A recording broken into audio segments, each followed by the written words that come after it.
Soalan seterusnya. Betulkah kaki perempuan dikira rukhsah aurat dengan abang ipar? Lepas mandi dah kan nak sarung stokeng teruh. Model. Lepas tu suruh mari dengar baru tak pada. Nah. Jadi gini, kalau kita orang perempuan, aurat kita seluruh badan kecuali muka dan 2 pergelangan tangan. Aurat muka ni ada 2 pendapat. Satu kata bukan, satu kata tak ada masalah. Baik, kaki aurat. Jadi kaki aurat. Wajib tak pakai stokeng? Tak wajib. Dah benda wajib, tutup aurat. Jadi kalau pakai kain labuh, wajib tak kena tutup? Tak payah. Kain pun labuh tak. Atau seluar labuh. Seluar dia kaki besar. Macam beledi kaki. Tak nampak kaki. Tak apa. Yang kata kena pakai stokeng, kasut mu rendah dan kain mu tinggi. Nampak keting. Kena pakai stokeng. Kalau kamu pakai kain mu labuh, dah wajib pakai stokeng ni, pakai baju labuh ni. Tak wajib dah pakai stokeng. Faham lagi? Bak tutup di kain. Faham? Dan kadang-kadang kita nak naik kereta, akan nampak betul. Kalau orang nusuk dalam belakang nampak. Orang nusuk tu salah. Siapa suruh hitas situ? Yang kata tak boleh perempuan ni dalam berjalan biasa nampak kaki dah tu pakai tidak menutup kaki. Faham? Tapi dalam jalan biasa tak nampak dah. Nak melakah nampak. Lompat lokang nampak. Naik kereta baru nampak. Tu dia tak salah dah. Jadi kalau dengar abang ipar, dengar baik-baik. Ulama kata boleh mu tak pakai stokeng. Boleh. Jika abang ipar, jika adik ipar, jika birah duduk serumah. Ada pun yang duduk rumah dia, mai jalan rumah kita, kena tutup. Faham tak? Hak duduk serumah. Abang ipar duduk serumah. Takkan kita kata stokeng mah. Lepas tu kena, bukan kata tak boleh, tak apa tak kata stokeng. Boleh lepas abang ipar selok lengang gini. Faham? Duduk dapur. Ni, nak siang ikan, nak kerak kepala ayam. Kepala ayam nak celup tepung. Faham tak lagi? Takkan pakai gini amat kayu boh. Abang ipar dia kan kayu boh.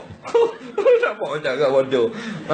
Dia ulama kata boleh le sisi lengan. Dia panggil aurat waktu bekerja. Sebab apa? Pasal ipar duduk serumah. Tapi bukan tujuan buka nak tunjuk ke dia. Abang ipar oleh. Tu dah leh. Sisi tu kan ni nak potong ayam duduk dapur. Tu pakai tak ke tokeng. Malik tu bila air ke tokeng dah. Busuk hong tokeng. Faham? Tokeng tak murah dah. Soalan seterusnya.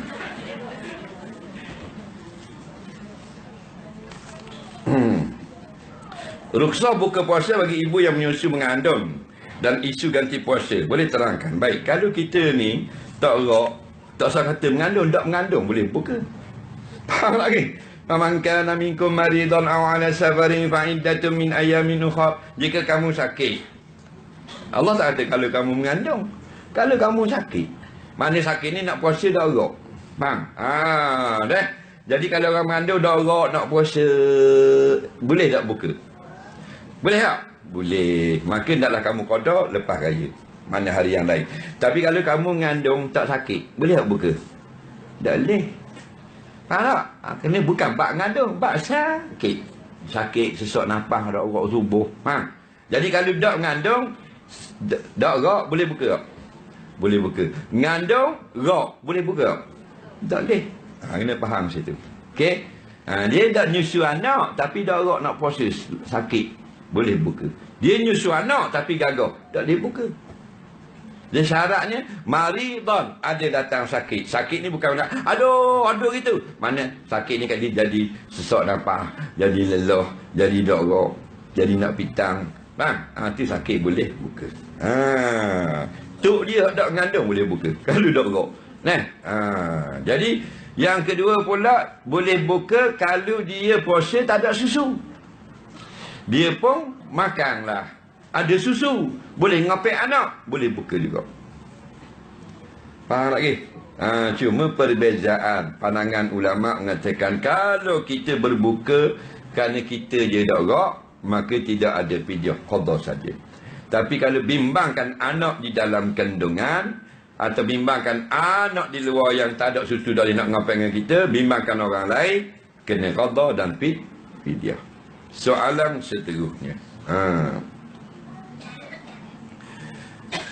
Orang baru berhijrah tapi hati tidak istiqamah, terbawa-bawa kisah silamnya. Guanya, baik, orang puang baru berhijrah, baru pakai tudung. baru pakai jubah ke pakai baju kurung. Dulu kat luar pendek lama. Kalau pergi kedai kopi, beli tepung, beli apa. Dulu rambut merah lama, macam-macam nyapu rambut. Dia ni pakai tudung dah, beli tudung. Jawabnya, tidak ada orang yang tidak ada kisah silam. Semua orang ada kisah silam yang kelam-gelam. Faham tak lagi? Sahabat lebih berat pada kita ni. Sahabat-sahabat Nabi yang masuk Islam. Dulu bunuh orang, dulu berzina, dulu darah haram. Betul tak? Dulu apa berjudi, sembah berhala berat kali sembah tak pekong tu, jotak arik tak pekong lama ni. Bila masuk Islam, ada lagi masa silamnya. Tak lagi. Memang kita terkenal. Dia masa silam ni maknanya masa yang lepas. Masa yang lepas. Kata lagu barang lepas jangan dikenang. Dan Islam kata kenang-kenanglah barang yang lepas. Maknanya supaya kita rasa takut dengan Allah. Jadi gini. Kaedah manusia ni dia akan ingat barang yang paling dekat berlaku. Tapi semakin lama makin lupa. Kita sedih tak hari tu masa mak kita mati? Dia tak? Dari ni tak ingat dah. Faham tak? Dia kena lama masa. Al-alamu mutaghayyirun. Alam ini dia berubah-ubah. Semua bab, semua aspek. Dulu kita ingat lah masa kahwin dengan laki kita. Malam pengantin kita panggil dia benda. Abang, tadi Pok Itang air kita nak pergi serai ya. Faham lagi? Dia berubah. Dia tak? Dia tak apa benda lagi tu. Benda kebiasaan. Jadi dia akan hilang. Tapi jangan sampai dia menghantui. Kalau dia menghantui kita, banyak sangat benda-benda buruk duduk menghantui kita, kita buang dia dengan zikrullah. Masa silam kita jangan cerita ke laki kita. Tak wajib cerita. Nak cerita tapi tak wajib cerita. Jangan pula kalau mu heroin, ni nikah dah baik dah, jangan cerita hak zaman dulu baik kita nak khabar ni kenapa daklah belum nikah dengan abang kita ramai berapa orang tidur dengan orang lelaki dak ramai mana nampak 100 orang pesang tu lelaki. Faham lagi? Dah sok khabar lah. Kita pergi Melaka dah dulu sekayu terjun atas batu terjun Melaka dah kita. Jangan khabar bodoh-bodoh dulu ke lakimu. Laki kita mau tanya paksa pun kita tak wajib jawab. Faham lagi? Itu kita kita dengan Tuhan. Faham tak? Ada benda buruk, jangan khabar ke orang. Khabar ke Tuhan. Pasal Tuhan ni dia simpan rahsia. Manusia tak simpan rahsia. Betul tak? Ke bini kita pun jangan khabar, ke laki pun jangan khabar. Laki hamba kan? Lakimu, ya. Masa ni, satu masa mungkin tak jadi lakimu. Lepas tu bila orang cerai, dia ngutuk lalu. Betul tak? Dia ngutuk lalu. Nak mak ayah dia. Hari pertama dia balik tu, mak dia kata, aku kata dah dulu lakimu tu, aku tengok muka tahu dah jahat. Mak kata, tu mak long tak mari lagi, hak duduk akan tapeh. Masa nak tambah gerup, nak tambah gerup. Faham tak? Kau tambah kok mak. Bila cerai. Masa nikah ada tak? Ada. Jadi je kalau ada udah-udah, khabar pada yang pegang rahsia. Siapa? Allah Ta'ala. Soalan seterusnya. Okey, boleh balik lagi kita? Saya banyak dah guna cara minta nafkah dari bekas suami masuk mahkamah syariah, tapi dia keras dah juga. Jadi ni saya mampu doa je lah biar dia lembut hati. Boleh ke gitu? Boleh, tak ada masalah. Jangan putus asa. Kalau kamu nak halal pun tak ada masalah. Kau doakan agar dia tunaikan kewajipan dia. Nak bekas suami tak beri nafkah. Suami ni jangan main-main. Orang puan tak taat suami, tak terima amalan. Orang laki-laki tak beri nafkah, tak terima amalan. Tuhan tu maha adil. Tak sedap dia tinggal bini. Ada nikah orang tergantung, boleh anak seorang dua, dah orok lah, kerja mepeh gitu. Lepas tu ada peluang kerjaan Kuala Lumpur. Pergi Kuala Lumpur, bini tak bawa lah. Nikah pula orang ni senang ni. Tak balik terus tergantung. Dia kira tak ada hal dah bini sini. Dia tak ingat lah, azab neraka duk tunggu dia. Semayang tak terima. Semua amalan dia buat, bolehkan anak dengan bini dia sini. Kerana dia sudah zalim. Jahat lelaki gini. Kita tak pun orang puan. Tak orang dah nak pilih dah. Lama tengok bincang macam ras kapuk. Macam aku tamil aku tengok. Faham lagi? Soalan seterusnya. Suami saya suka tengok perempuan yang pakai tudung labo-labo. Lebih lagi yang pakai produk. Bila tengok bawa kereta, mesti semua cakap, wah, ustazah, comelnya. Laki dia kata. Sampai anak-anak saya pun ikut-ikut. Saya pun pakailah tudung labuh, pakai pudar. Nampak mata klik-klik je sekarang. Lepas tu, nak buat kan ni, tak? Dah buat apa pula ni? Saya pun pakai tudung labuh, pakai pudar juga. Nampak mata je klik-klik je ni. Nak buat kan ni? Dah tak buat kan ni, gitu lah. Nampak. Lelaki dia suka bila bini dia pakai pudar, mu pakai dah. Kalau lain pakai, mu pakai lah. Faham lagi? Melainkan lakimu suka yang tidak baik. Jangan buat. Dia laki kita turut je lah. Laki kita, siapa sini laki dia sempurna, 100% perfect? Ada? Cakap tangan. Kau muka tak malu. Nampak? Ada kurang tak? Banyaklah kurang. Tak? Semua orang ada kurang. Yang jenis yang sempurna ni para Nabi. Nabi Yusuf, Nabi Saleh, Nabi-Nabi. Kerana dia itu pilihan Allah. Tak ada sempurna. Cuma, kita ada bini, kita buatlah sebaik mungkin. Beri dia seronok, beri dia suka, beri dia makan, minum, beri dia boleh pakai gitu gini. Kita korban susah kita untuk senang hati isteri kita. Isteri kita pula taat suami sedapat mungkin. Itu. Suami patutlah kalau ada lelaki, bukan kata hal pakaian, hal makan minum kena perhati. Kita buat lauk hari ni, sambal bilih dengan goreng ikan, lepas tu singgang. Kita kena tanda. Tengok, bilih dia makan guan ni, sambal bilih. Dia ambil guan ni, singgang. Betul tak? Kan kita nampak lebih kot ni. Bilih 3 bitang. Faham tak? Singgang 1 bitang. Berapa ambil? Faham tak? Rebus sikit dengan ikan. Belancang 7 bitang. Pasal jilat di piring. 7 bitang. Senang untuk kita hari-hari muka. Tapi apa ni tak tanda gitu. Dia buat hak mana dia berahi. Laki dia peduli aku. Dia berahi singgang sama. Laki tak berahi singgang. Hari-hari, kemarin singgang ikan, hari ni ikan singgang. Lusa singgang ikan, tulat ikan singgang. Sampai muka laki kuning siang muka. Macam aku ikan singgang. Pasal dia sedap. Ada erti bahasa tu. Tahu tak? Biar hak dia suka. Air dia suka gua ni. Dia suka Nescafe. Nescafe dia suka gua ni. Dia suka maknanya kurang gula. Nescafe lebih. Susu kurang. Tanda. Ni dok. 4 kali buat, 4 kali rasa. Pasal lain ngomong. Faham? Buat pukul 8 pagi Nescafe, susu banyak. Buat pukul 12 tengah hari pula, gula lebih. Buat pukul 3 petang pula, air dah apa panas. Nampak tak? Jadi pada lain ngomong rasa tu lelaki kata, ni Nescafe ke Indo Kopi? Dah sama bang. Dah mana bahasa kau lain sama ni. Tu apa yang dah kat ni. Pasal lelaki dia saya tu.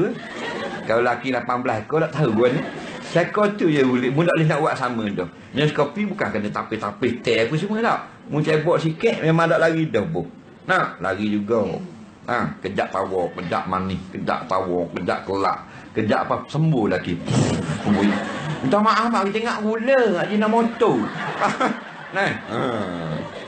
Jadi biar hak dia suka. Makan benda ni dia suka, lagu mana yang nak gini benda dia suka, kita buat hak tu. Jadi laki kita suka pakai gini. Laki lama tengok kalau orang pakai tudung gini je berahi sangat. Pakai tudung kita. Ni kita hak kita suka. Lagi kata dah online Ya biar saya kenang ni. Pulak dah. Bukan kira mu kenang, kira laki mu kenang. Dia tak kira kawan-kawan Facebook dia kata lawa. Ramai like laki dia tak kenang. Dia makan. Orang nak laki kita kenang. Faham lagi? Jadi laki kita ni dia berahi ingat tengok orang puan pakai seksi-seksi. Kita beli pakaian seksi. Yang pakai luar rumah, pakai rumah. Faham tak? Pinggang kita 37, beli 10, 27. Biar tu beri daging punggung pinggang ni. Kata-kata betul. Baru suka tu lelaki. Berahi ingat tengok orang puan ni artis lah pakai luar ketat-ketat. Jadi kita pun beli ketat-ketat jadi artis attack. Haram tak? Halal di rumah. Betul tak? Buat gaya gua ni. Buat di rumah. Untuk dia. Tak ada masalah. Ni di rumah kau. Kamar gatul lama. Dah lah kemar kata kain batik pun hapok kau bau. Nak keras macam plywood kain batik dah. Kau tak raya tahun lepas dah asuh begitu. Nah. Ni kukunya ni pakai luar pendek rumah. Bang, baru laki kita suka beli singlet tu. Pak tali aluh. Dia umur 60 lah pun. Bang, singlet tali aluh. Ikat atas ni. Ikat atas tekak saja, tak apa, ikat atas tekak. Parutnya. Bang, laki mari kat belakang dengan kita-kita parut. Nah. Soalan seterusnya. Motor bank nak mari ingat. Bagi keajaiban ilmu fardu ain atas tiap murid takat mana ilmu yang perlu kita belajar, ilmu tauhid, fiqh dan tasawuf. Baik, tiga ilmu ini diwajibkan ulama. Satu ilmu tauhid, yang kedua ilmu fiqh, ketiga ilmu tasawuf. Kita wajib belajar ilmu tauhid bukan kerana kita tak Islam, kita Islam dah. Bukan kerana kita tak beriman, kita beriman dah. Dengan dua kalimah syahadah, di zahir kita sebut mulut, Islamlah kita, hati kita berbenar, imanlah kita. Apa tujuan belajar ilmu tauhid pula? Mana-mana dengar awak bab iman? Supaya tauhid kita itu selamat. Jadi kita wajib saya sekadar biar dapat kenal Allah, kenal malaikat, kenal apa makna beriman dengan qada-qadar, biar reti itu dan kita tahu akidah-akidah yang salah yang tidak molek. Fiqh pula tak banyak pada ain saja. Biar kita dapat buat dengan betul yang wajib kita buat. Kita wajib sembahyang, puasa, zakat. Okey, belajarlah. Nak semayang pula, ada wudu, ada mandi, ada haid nifas. Belajar hukum-hukum. Itu fardu ain. Ilmu hak banyak-banyak, kitab besar-besar, tidak fardu ain. Tasawuf pula, 10 sifat kita belajar yang huduh-huduh, kita pembuang daripada tubuh kita. Sifat riak, sombong, ujuk, sum'ah, kasih ke dunia, sayang harta benda, belajar, dan buang dari tubuh kita. Itu tasawuf. Tak payah pun kitab besar-besar. Itu fardu ain lah. Soalan seterusnya. Ni jawi. Seorang perempuan tinggal puasa Ramadan, tidak pernah qada puasa selama 28 tahun. Dalam setahun dia puasa Ramadan lebih kurang 10 hari. Soalannya, berapakah pada qadar fidyah yang wajib dikira ke atasnya? Dikira gini, kalau awak tinggal tu tak qada kerana uzur, tak ada masalah. Faham lagi? Tidak ada fidyah. Tapi kalau awak tidak qada, itu tidak ada uzur, malah nak qada, maka awak kena qada tetap jumlah yang sama. Contoh 10 tahun yang lepas awak tinggal 10 hari, maka tetap sekarang kena qada 10 hari. Cuma fidyah itu menjadi 10 kali 10. Faham? Kerana 10 kali, satu cupak. Faham? Maka kali 10 tahun. Jadi atas satu hari puasa 10 tahun dulu, 10 cupak. Kalau 10 hari, 100 cupak. Dikira begitu. Soalan seterusnya. Kepada siapa fidyah itu hendak dibahagikan? Fidyatun ta'amu miskin. Fidyah bukan orang zakat, jangan salah faham. Zakat lapang kumpulan. Fidyah orang miskin saja. Dan fakir. Tak boleh beri ke mu'allah, tak boleh beri kepada orang berhutang. Orang miskin saja. Soalan seterusnya, yang ketiga sebelum akhir. Saya berniaga kecil-kecilan online. Baguslah. Dosa tak? Saya post gambar model tak tutup aurat. Maksud saya free hair, tak boleh. Free hair ni hanya boleh nampak kalau dalam benda gambar-gambar yang kecil. Kita nak ambil gambar anak kita, belakang tu gambar orang lintas jalan jauh, free hair, itu maaf pada syarak. Jangan depan temuan gitu. Tidak boleh. Jadi apa salahnya kalau kita pakai tudung? Nak buat pilih herok gambar patung. Betul tak? Gambar orang perempuan tak boleh. Ini ramai nak nega punya masa. Bukan kata gambar jadi orang puang pada. Laki jadi puang, puang jadi lelaki. Cari pitih. Dia tak salah cari pitih. Cara cari itu jangan tak dulu. Allah tak suka orang yang melampau betul. Jadi boleh. pakai tudung. Model bertudung. Nak gambar, nak tunjuk gambar tudung ke nak gambar muka model? Nak jual tudung ke nak jual muka kan? Sampai merah nyala, kening-kening, apa muka bang birak habis. Dia bukan nak jual tudung, ni nak jual muka. Muka biasa dah. Tidak bersolek, nak gambar tudung tu. Faham lagi? Jangan pakai peri-peri hair lah tu. Imam solat 5 waktu qada, kita boleh ikut tak dia? Boleh. Semayang boleh ikut. Sunat boleh ikut wajib. Wajib boleh ikut sunat, sunat boleh ikut sunat, wajib ikut wajib. Boleh. Yang tak boleh dua saja kita ikut. Tok Imam semayang gerhana atau Tok Imam semayang mayat. Kita ikut belakang mayat lohor. Bunuh jahanam kita. Soalan yang kedua sebelum akhir. Ketah maksud saya. Saya nak berniaga tudung. Apakah hukum berniaga tudung? Bidang kecil. Dan apakah hukum kalau saya jadi model sendiri untuk tudung saya? Untuk dapat kepercayaan customer. Baik. Dia nak jual tudung tapi bidang kecil. Benda mana bidang kecil? Kain kan dia ada bidang.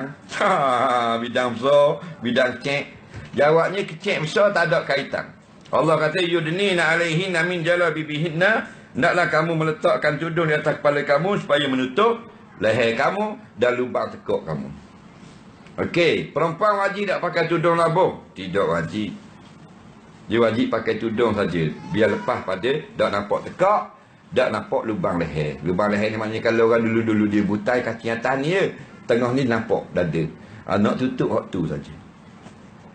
Bila wajib tudung labuh? Jikalau maknanya kalau sekat nampak betul buah dada. Maka wajib kena labuh. Kalau sekat tak nampak dah betul sebab kecil saiz 28A, mahal lagi. Dan pula baju dia pula dia tidak ketat, maka tak wajib. Tudung kecil sudah lepas wajib. Faham itu tujuan dia. Kita tak tudung kecil haram. Mari dua ni pula tak mengaji. Jadi kalau kita ni tak nampak betul dada, kita pakai tudung kecil sudah tak nampak leher, sudah tak nampak lubang tekak, sudah sah. Afdalnya besar. Tapi kalau kita pakai tudung kecil, ni tudung kecil gini apa kat ni, sini bongkok tubik. Wati mujina. Faham lagi? Haram. Faham lagi? Patut di-cover pula dengan tudung. Faham lagi maksud dia? Bukan kata bidang kecil tu salah. Macam baju. Kalau kita perempuan pakai seluar haram, salah. Mana boleh haram? Bila haram? Ketat. Bila ketat tak mesti seluar. Dia pakai jubah pula ni banyak busana muslimah, tapi betul body. Walaupun betul buatan ada Abu Dhabi, Dubai, UAE, Madinah, betul body. Jubah stres, tak nampak betul. Haram. Dia tu. Pakai luar jeans tapi besar. Tak betul beha, tak betul punggung, boleh. Jadi ni ramailah token tinggi jadi model. Dua keutamaan. Pertama tak payah bayar model. Yang kedua muka dia pula nampak popular. Faham lagi. Jadi kalau mau niat nak popular tupang lagi muka muatek, tak betul kita berniaga. Jadi kalau gini, kalau kita buat, kita edit saja. Kita boleh edit saja. Yang terbaik. Belajar Photoshop, CSC, kita guna tudung kita, pukul gambar kita, gambar kita atau gambar anak perempuan kita bertudung, comel apa semua, masuk muka kat gigi, muka orang lain. Tapi jangan muka artis-artis lah, kita buat cipta saja. Faham lagi? Itu lebih baik. Kau tengok pun kena, ni muka toke, dah buat cetong, dah laku tudung. Dia gitu.